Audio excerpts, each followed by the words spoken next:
আমি ডিব্ৰুগড় পৌৰ নিগমৰ তৰফৰ পৰা এটা প্ৰয়াস হাতত লৈছোঁ যে ডিব্ৰুগড় সৰ্বাংগীন উন্নতিৰ কাৰণে আমি কেনেধৰণৰ পদক্ষেপ ল'ব লাগে। বিশেষকৈ লাষ্ট টাইম যিটো আমাৰ আৰ্টিফিচিয়েল ফ্লাড হৈ গ'ল ডিব্ৰুগড়ত, সেই সময়ত সৰ্বানন্দ সোণোৱাল ডাঙৰীয়াও কৈছিলে যে ৰাইজৰ লগত এখন নাগৰিক সভা পাতিব লাগে। সেইকাৰণে আমি এইবাৰ নাগৰিক সভা এখন পাতিছোঁ, কৃত্ৰিম বানপানী আৰু ডিব্ৰুগড় যান-জঁট। এইটো বিষয়ে আমি বিভিন্ন দল, সংগঠন আৰু জ্যেষ্ঠ নাগৰিকসকলক আমন্ত্ৰণ কৰিছোঁ অহা কাইলৈ অৰ্থাৎ 24 তাৰিখে বিয়লি 4টা বজাত আউনীআটী সত্ৰৰ যিটো প্ৰেক্ষাগৃহ আছে তাত এখন আমি নাগৰিক সভা একদম খোলা মনেৰে আমি সব কথা পাতিবৰ কাৰণে বিচাৰিছোঁ ৰাইজৰ লগত। ৰাইজেও আমাক মন খুলি কথাখিনি কওক, আমি মন খুলি গ্ৰহণ কৰিম আৰু আমাৰখিনিও তেওঁলোকক কওঁ যে যিহেতু আমি সকলো দল আমি সব দলক মাতিছোঁ দেই, কোনো ৰাজনীতিক দলো আমি বাদ দিয়া নাই, কংগ্ৰেছকো মাতিছোঁ, AGP BJP যিমান চবকে মাতিছোঁ। আমি বিচাৰিছোঁ যে আমি নতুন প্ৰজন্মই ডিব্ৰুগড় চহৰখনক আমি আগবঢ়াই লৈ যাওঁ।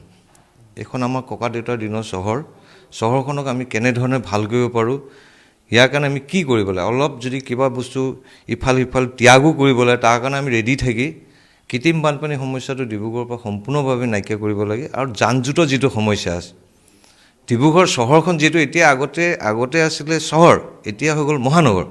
গতিকে মহানগৰ হ'বলৈ হ'লে আমাৰ ইয়াত থকা ৰাইজসকলৰ মনবিলাকো মহানগৰ হ'ব লাগিব।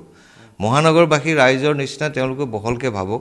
গোটেই চহৰখন যিহেতু এতিয়া থুপ খাই আছে, মাৰ্কেটখন এটা জেগাত থুপ খাইছে, আমি বিচাৰিছোঁ সকলো বস্তু অলপ দূৰলৈ ওলাই যাওক। এটা ট্ৰাক পাৰ্কিং যদি আমি বাহিৰত বনাই দিওঁ, আমাৰ যি মাছৰ আৰু পাচলি যিখন হ'লচেল মাৰ্কেট টাউনৰ একদম মাজ মজিয়াত আছে, সেইটোখন যদি আমি অকণ বাহিৰলৈ উলিয়াই দিব পাৰোঁ, খনিকৰ পিনে যদি আমি এটা ISBT বনাই দিব পাৰোঁ, গতিকে এনেধৰণে কৰিলে চহৰখন আগবাঢ়ি যাব। আমি এতিয়া কৰ্প'ৰেশ্যন বুলি কৈছোঁ, আমাৰতো জেগাটো সৰু হৈ আছে, সেইটোতো কৰ্প'ৰেশ্যন হ'ব নোৱাৰে।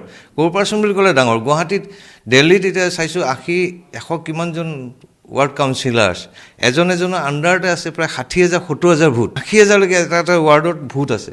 আমাৰ কিমান আছে? মোৰ নিজৰ ৱাৰ্ডত 3,000 ভোট আছে আৰু মই আজি ডেপুটি মেয়ৰ।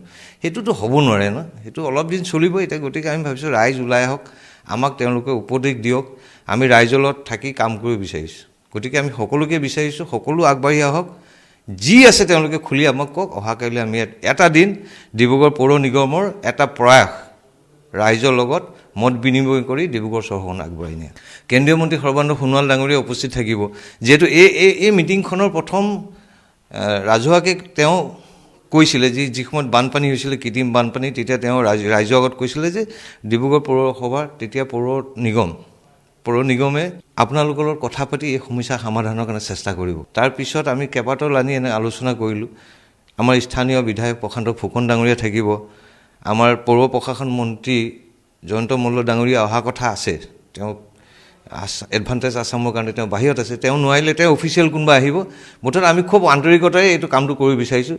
ইতিমধ্যে মুখ্যমন্ত্ৰী ডাঙৰীয়াও আমাক কেইবাটাও দি গ'ল, স্কিম দিছে, ফাইনেন্সিয়েলো তেওঁ দি গৈছে, ফাণ্ডো দিছে। গতিকে গোটেই বস্তুখিনি আমি কাইলৈ তাত আলোচনা কৰিব বিচাৰিছোঁ। চবক মাতিছোঁ, দল সংগঠনৰ ঊৰ্ধত আহি ডিব্ৰুগড় চহৰৰ কাৰণে চিন্তা কৰক।